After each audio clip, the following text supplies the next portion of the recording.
বিসমিল্লাহির রহমানির রহিম। সালাম আলাইকুম। সম্মানিত সুধী, আমি জসিমউদ্দিন নবী নিউ ইয়র্কের শহর থেকে বলছি। আপনারা আগে আমার বেশ কয়েকটি প্রতিবেদন দেখেছেন। আজকের প্রতিবেদনটা আমি বিশেষ কারণে বলবো। তা হচ্ছে, দেখেন, আমাদের শান্তিরক্ষী বাহিনী যেমন পুলিশ, আর্মি, ওনারা ঠিকভাবে সুসংগঠিত নয়। আমি বলবো, ওনারা যে ব্যর্থতার পরিচয় দিয়েছেন ফরিদপুরে শেখ হাসিনার বাড়ির এলাকায় যখন তারা মিটিং করতে গিয়েছিল, তখন তাদেরকে অতর্কিত হামলা করে মারার চেষ্টা করেছিল। আমি বলবো যে বর্তমান সরকারের ডিফেন্স মিনিস্ট্রি বা হোম মিনিস্ট্রি আছেন, ওনাদের তথ্য, আর্মির যে ইন্টেলিজেন্স ইনফরমেশন আছে সেই বা পুলিশের ইনফরমেশন আছে, তা ওনারা কিছুই জানতে পারেন নাই। অথচ শেখ হাসিনা দিল্লিতে বসে প্রায় $1 মিলিয়ন দিয়ে অনেকগুলা লোক হায়ার করেছিলেন, এবং সেই ব্যক্তিগুলা কেউই ফরিদপুরের লোক নয়, তারা বাইরের লোক, তাদেরকে কেউই ছিলেন না। তাই আমি বলতে চাচ্ছি যে বর্তমান সরকারের যে উপদেষ্টাগণ আছেন তারা সবাই শিক্ষিত, অভিজ্ঞ, কিন্তু তাদের মধ্যে কিছুটা ল্যাকিং দেখতে পাচ্ছি। সেটা হলো যে তথ্য, যে গোপন তথ্য ওনারা পাচ্ছে না। ওনাদের মধ্যে লিয়াজোর একটু প্রবলেম আছে। ওনারা শিক্ষিত, পিএইচডি হোল্ডার, কিন্তু ওনারা রাজনীতিবিদ নয়। ওনাদের এই ল্যাকিংটা রিকভারিং করতে হবে, কারণ ভবিষ্যতে অনেক আরো গন্ডগোল হবে। কারণ শেখ হাসিনার টাকা দিয়ে এই সমস্ত গুন্ডা বাহিনী রেডি করে রাখছেন, যে কোনো সময় যে কোনো রকম হামলা হতে পারে। তাই আমি বলতে চাচ্ছি যে আমাদের যে প্রধান উপদেষ্টা প্রফেসর ডক্টর মোহাম্মদ ইউনূস, ওনার জীবনে যথেষ্ট ঝুঁকি আছে। কারণ এই যে হাসিনা টাকা দিয়ে, কোটি টাকা দিয়ে এই সমস্ত গুন্ডাদেরকে ভাড়া করে রেখেছেন, এবং হাসিনা যে কত ধুরন্ধর, এবং হাসিনার সাথে যারা ছিল তারা অনেক ধুরন্ধর। মানুষ মারার জন্য তাদের কখনো হাত পা কলিজা নড়ে না, ভয় পায় না। উনি মানুষ খুন করতে আনন্দ পান। যেমন বজলুল হুদারে কেন্দ্রীয় কারাগারে গিয়ে নিজ হাতে ছুরি দিয়ে জবাই করেছিলেন, উনি সেই ব্যক্তি। শেখ হাসিনা যে কি আপনারা এখনো হয়তো বুঝতে পারেন নাই। বর্তমান ক্যাবিনেট, এনারা শিক্ষিত কিন্তু ওনারা রাজনৈতিক নয়।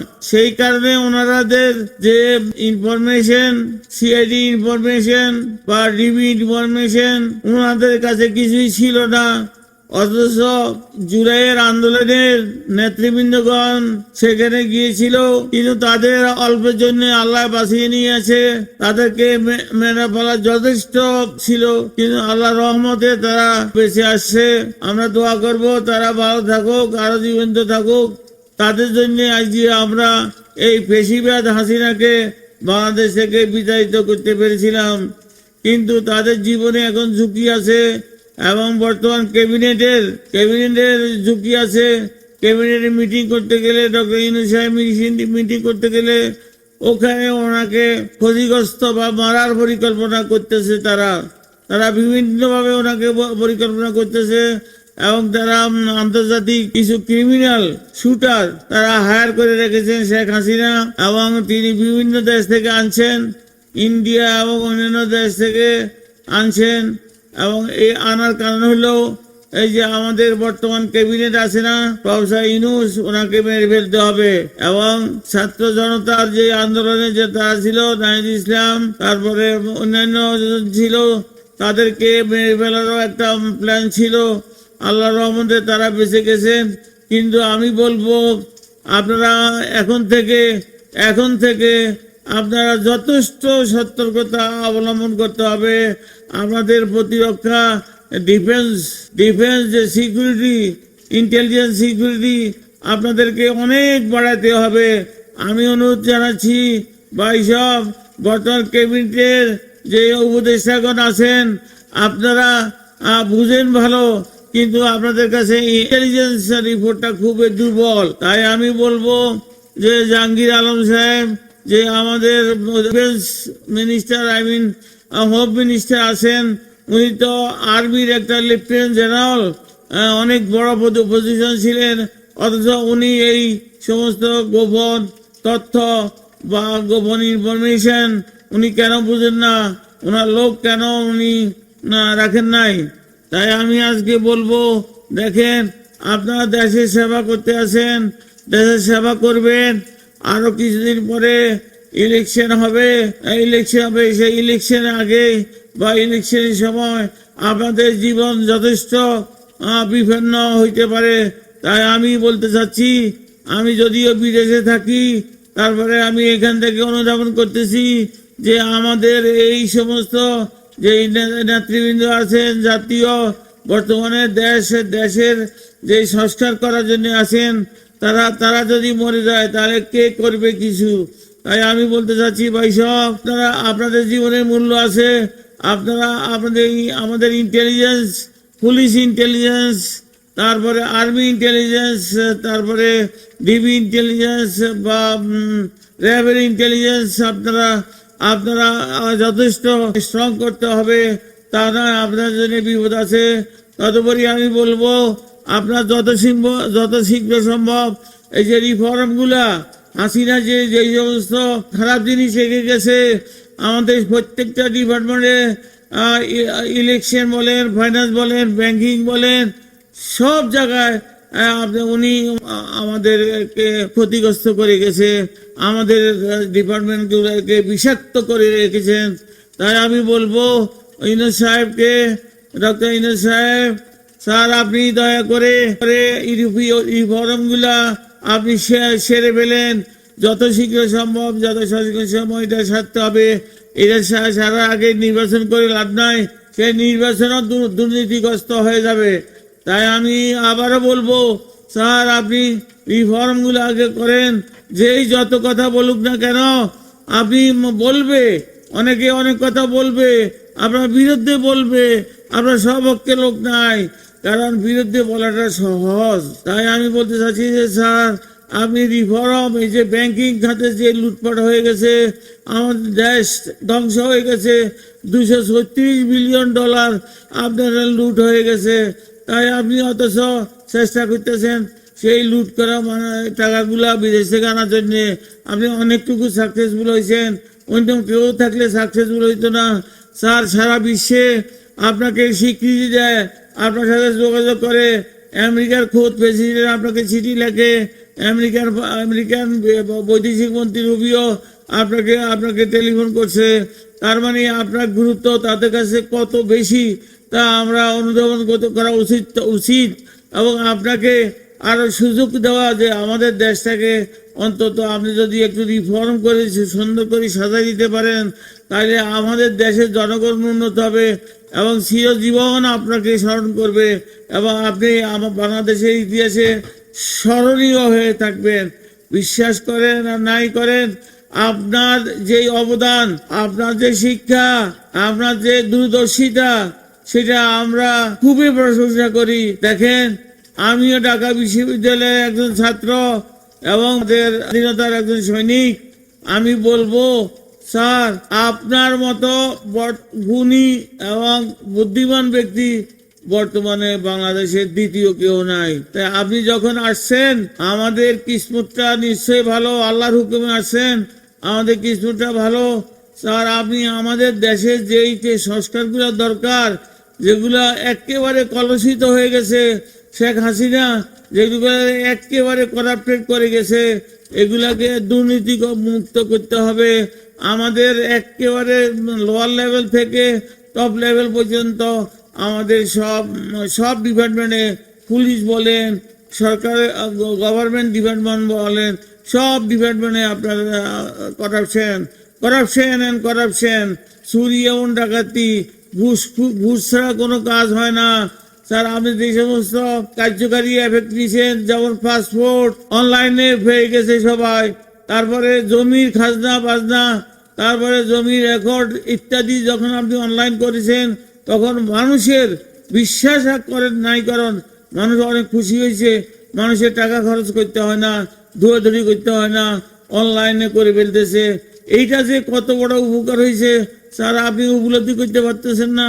আমার দেশের মানুষ উপলব্ধি করতে পারছে।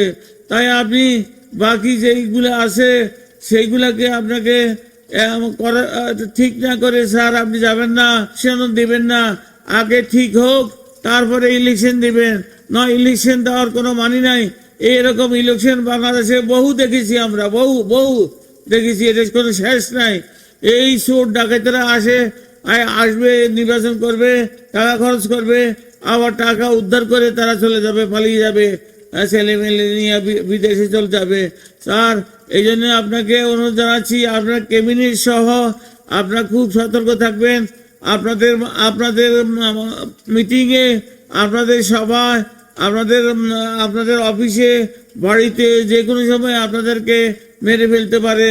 তাই আজকে আমি বিদেশ থেকে অনুধাবন করতেছি যে আপনাদের জীবনের মূল্য আছে। আপনারা সেইভাবে আপনারা ইন্টেলিজেন্ট ব্রাঞ্চ, যারা গোয়েন্দা বিভাগ, তাদেরকে আপনারা যথেষ্ট সতর্ক রাখেন এবং তাদেরকে রিসাবল করেন। যারা ভালো কাজ করে তাদেরকে রাখেন।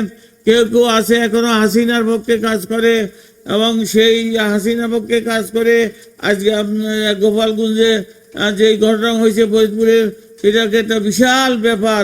আর্মি যদি না যাইতো তাহলে ওদের সবাইকে মেরে ফেলতো। তাই আমি আজকে বলতে চাচ্ছি যে আমি খুব বিধ্বস্ত এবং সন্ত্রস্ত আপনার জীবন নিয়ে। স্যার আপনার জীবনে অনেক মূল্য আছে। আপনি দেশের জন্যে, আমাদের মানুষের জন্যে অনেক কিছু দিতে পারবেন, অনেক কিছু দিতে পারবেন। তাই আমরা আশা করতেছি আপনার এই বৃদ্ধ বয়সে মানুষ চিরস্থায়ী থাকে না, কিন্তু যাবার আগে আমাদেরকে আপনার সেই জ্ঞান বুদ্ধি এবং আপনার সেই সব পরিচালনা, সব রিফর্ম, সংস্কার, সব কিছু আপনি দিয়ে যাবেন। আমাদেরকে উপকার করে যাবেন, আমাদেরকে বঞ্চিত করবেন না। আপনি রাগ করে অন্যান্যদের সাথে কথা বলে আপনি ডিসঅ্যাপয়েন্টেড হবেন না। আমি আপনাকে অনুরোধ বলছি, আপনি অত্যন্ত সাহসের সাথে বাংলাদেশের এই দায়িত্বটা নিয়েছেন। এটা একেবারে বলা হইল, এই মুহূর্তে কেউ এই দায়িত্বটা নিতে চাইব না, এবং নিলেও এইটা ম্যানেজ করতে পারবে না। আপনি যেভাবে সুন্দরভাবে আপনার ক্যাবিনেট নিয়ে ম্যানেজ করেছেন তা খুবই ভালো হয়েছে, কারণ আপনি সব ভালো লোকগুলো নিয়েছেন, শিক্ষিত, অভিজ্ঞ, এবং সব most of them is a PhD holder. তারা শিক্ষক এবং প্রফেসর এবং অন্যান্য কাজেও তারা খুব অভিজ্ঞ ছিল। তাই আপনার ক্যাবিনেট সুপার ক্যাবিনেট। আপনি দেশের জন্য কিছু করে যেতে পারবেন, কিন্তু অবশেষে আমি বলতে চাচ্ছি যে আপনি শেষ করার আগে যদি আপনাকে এই যে এইভাবে হাসিনা টাকা দিয়ে যাচ্ছে, মানুষকে লাগাইছে বন্দুক দিয়ে, গান দিয়ে মানুষকে মারার জন্য, দূর থেকে শুট করে মারার জন্য, আপনার জীবনে রিস্ক আছে। স্যার আপনাকে বলতেছি, আপনি গোয়েন্দা যথেষ্ট সতর্ক রাখেন, এবং আপনার জীবনের নিরাপত্তার জন্য আপনি খুব সতর্কভাবে চলবেন। যেমন খোলাভাবে কোনো রকমে চলবেন না, খোলা কোথাও যাবেন না। যেমন শরৎদি উদ্যান, বিরাট ময়দান, আপনি ওখানে যাবেন না। যেখানে বড় মাঠে আছে সেখানে দূর থেকে টেলিস্কোপিক গান দিয়ে আপনাকে মেরে ফেলতে পারে, যেভাবে জন এফ কেনেডিকে মেরেছিল। স্যার আপনাকে অনুরোধ জানাচ্ছি, আপনি আপনার ক্যাবিনেট নিয়ে খুব সতর্ক থাকেন, এবং সবাইকে বলবেন খুব সতর্কভাবে চলতে। ইনফরমেশন, ডিফেন্স ইনফরমেশন এবং পুলিশ ইনফরমেশন, ডিবি ইনফরমেশন, এগুলা আপনারা কালেকশন করে রাখবেন। কে কোথায় কি করতেছে এগুলা খোঁজ নেবেন। স্যার আমি উপদেশ দিচ্ছি না, আমি শুধু ইনফর্ম করতেছি। আপনি সতর্কভাবে থাকেন, না হয় আমাদের যে মূল্যবান অ্যাসেট, সেই অ্যাসেট আমরা আপনাকে হারাতে চাই না। আপনার অবদান বাংলাদেশের ইতিহাসে অক্ষরে লিখিত থাকবে। স্যার আপনাকে বলতেছি, আপনি হতাশ হয়ে যাবেন না। হতাশ হয়ে চলে যাবেন না, রিজেক্ট করবেন না, আপনার কাজটা শেষ করবেন, তারপরে যাবেন। যেই যত কথা বলবে, এখানে দেখেন কেউ কিছু ভালো করতে চাইলে মানুষ খাওয়া ওর সমালোচনা করবে। আমাদের দেশের লোকের চরিত্র এবং ক্যারেক্টার আপনাকে বুঝতে হবে, জানতে হবে। দেখেন, বিরোধী দল করলেই সমালোচনা করতে হবে, সরকারি দল করলেই সমালোচনা করতে হবে, এবং আননেসেসারি আপনার দোষ ধরবে স্যার। তাই আমি বলতেছি, আপনি এই রিফর্মগুলো করে, ইলেকশনটা তো ডেট দিয়েছেন, ইলেকশন কমিশন শেষ করে আপনি আমাদের থেকে আপনি বিদায় নেবেন, কিন্তু বিদায় ফাইনালি নেবেন না, আমাদের দেশে থাকবেন, আমাদেরকে হেল্প করবেন। যেই পর্যন্ত আপনি বেঁচে থাকেন, আল্লাহর রহমতে যতদিন আল্লাহর বয়স দিয়েছে ততদিন আপনি আপনার দেশের এই 17 কোটি লোকের জন্য আপনি কাজ করবেন। আল্লাহ আপনাকে সওয়াব দিবে, আল্লাহ আপনাকে রহমত দিবে, আল্লাহ আপনাকে লং লিভ দিবে, অনেক দিন আপনি বাঁচবেন এবং সুস্থভাবে বাঁচবেন। তাই আমি বলতেছি স্যার, আপনি আপনি যে কাজগুলো হাতে নিয়েছেন এটা শেষ করে তারপরে আপনি বিদায় নেবেন। তো বিদায় নেওয়ার পরেও আমি বলছি, আপনি আমাদের সাথে থাকতে হবে, আমাদেরকে হেল্প করতে হবে আন্তর্জাতিকভাবে। আপনি ছাড়া আমাদের আর কোনো গার্জিয়ান নাই, আমাদের কোনো পিতা নাই। আপনি এখন বর্তমানে জাতির পিতা হয়ে আছেন। তাই আমি বলবো, আপনি এই দায়িত্বগুলো শেষ করে তারপরে আল্লাহর ফজলে সুস্থভাবে আপনি বিদায় নেবেন এবং আমাদেরকে তারপরেও সাহায্য করবেন। এই বলে আমি আমার বক্তব্য শেষ করছি। আল্লাহ হাফেজ।